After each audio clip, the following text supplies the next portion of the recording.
Good evening, and welcome to the first video lecture in this term's Marketing 305 Foundations class. My name is Rob Warren, and I'll be the instructor for the next 7 weeks. Tonight, what I want to talk about in this video is sort of the basic course outline, some of the requirements, and start you into the project. So as you've seen from the course syllabus, we have basically 5 areas we're working on. The first one's the quizzes. At the end of every chapter, we're going to have 10 questions for you to answer that relate to the material in the textbook. Those are multiple choice questions, and you'll get 10 minutes to tackle them. I've done a couple of things with this. One is it's on a timer, so you only have 10 minutes, so make sure when you start it, you have all the necessary time to complete it. 2 is the questions are going to be randomized. They won't come up in the same order for each student. And last but not least, the questions are going to be given to you one at a time and have an automatic submission at the end of the 10 minutes. So that goes back to that 10-minute rule. There are 19 chapters in the text. There's 1 quiz for every chapter. That's why quizzes are worth 19% of your overall grade in this class. The second part is the tests. You're going to have 4 tests during the course of Marketing Foundations. Each one of them will cover the chapters listed, plus any materials that are put into the slides that I've provided to you. So all my PowerPoint slides, and I'm slowly getting those added into the system as we go forward this week. Those tests won't be multiple choice. Those are all going to be short answer, and they will apply to a specific marketer that we're studying at the time. So I'll give you the name of the marketer, and I'm remembering all the questions on that test will relate to that particular marketer's situation. The next piece is marketing in action. I've set up 2 exercises like this. And what these are designed to do is give you even more of a chance to take the textbook knowledge and apply it in a practical manner to a specific problem facing a company at the time. So what I'll do is a week before they're due, I'll pull a current news story about an issue a marketer's going through. For example, it could be, how is Boeing going to come back and market the 737 MAX after the issues they've suffered? What you could then do is you'll go out and you'll research it, you're looking at the topics we've covered up till now. That would be, the Boeing example is a really good one for looking at ethics, for example.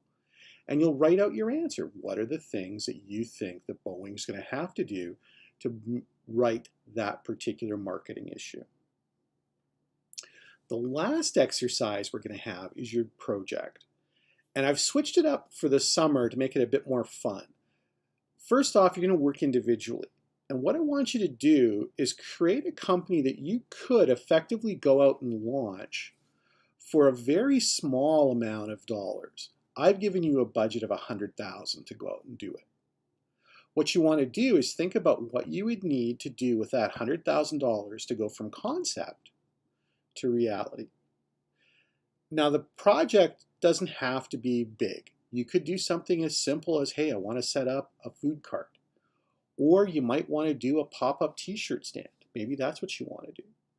Or you want to do a running shoe store or a store that specializes in running clothing. All of those are perfectly acceptable. The thing you want to do is you want to go out and do some research on it, looking at the topics we've talked about in the course and see how it applies in a real-world situation. Now, to start you off with that, we want to talk about the SWOT analysis. SWOT is short for strengths, weaknesses, opportunities, and threats. When you're going out to set up your company, one of the things you want to do is think about what's an opportunity out there in the marketplace that nobody's really taking advantage of. It could be you've spotted that nobody's really providing a solid foundation for people who are interested in running. Then go and create that company. But what you can do is go back and research using the internet and find out what are the success of similar companies. This will help you position your company to better serve the consumers, but more importantly, It validates that there's actually a market for that particular company. And that's one of the things you want to do. It's great to start something, but if nobody's going to shop it, all the marketing in the world isn't going to help you. And that's why part of marketing is researching. So we want to get you to research. So take a look at what are the opportunities you're looking at. Then you want to take a look at the threats. And threats boil down into 4 key areas. The first one is the consumer. Is the consumer looking for something that you're talking about? Your secondary research will point that out. The second thing you're looking at is the competition. Are there competitors? There should be. One of the things that people don't really think about is the importance of competition. Without competition, there probably is no market. So take a look at the competition. What are they doing right? What are they doing wrong? That you get from talking to customers and potential customers and saying, well, why don't you go to store X? Or why aren't you buying your coffee from this particular person? So you take a look at the second area is the competition. The third area is the overall economy. What's the overall economy doing right now? Well, in North Dakota, it's really strong. So that tells me it's a good time to launch a business. And if you take a look at all the secondary data, it says exactly the same thing. We're number 8 in the US for female entrepreneurs as a place to set up a business. We're consistently ranked in the top 10 as a place to start up a business in general.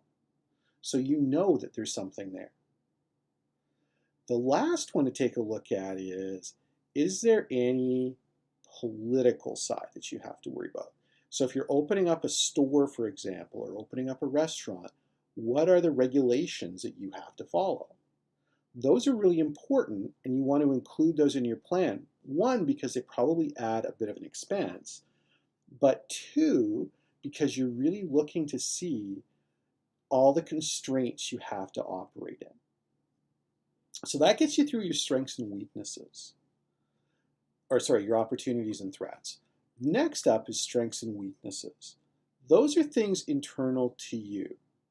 Well, the good news is you have a strength that you have a bank account of $100,000. So congratulations, you've got that.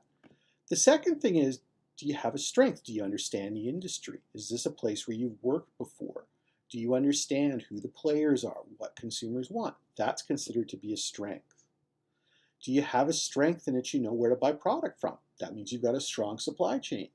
That's another strength you want to build on. Weaknesses are exactly the opposite. There are those areas where you need to spend more time on. Maybe accounting isn't your thing.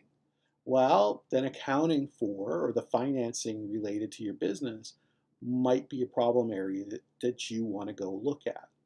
So you'll spend your time on that. Maybe it's hiring employees. That's a big issue here in North Dakota, that you might not be able to pay enough to attract employees. Well, that's a weakness that ties into that big strength or that big opportunity we talked about, that the economy is strong here in the state.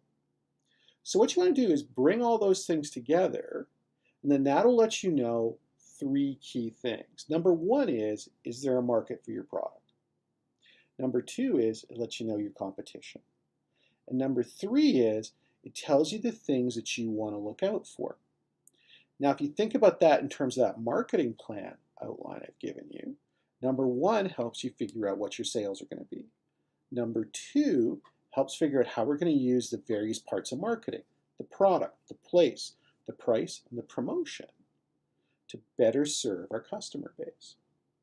And lastly, by understanding those threats and those weaknesses, we can start to plan our contingencies and work around them so that we can have a more successful business. If you have any questions about the project or anything else in the class, feel free to email me and we'll set up an appointment to either talk in my office or we can just settle it out over email. Thanks for listening, and I'll be right back to talk to you about ethics.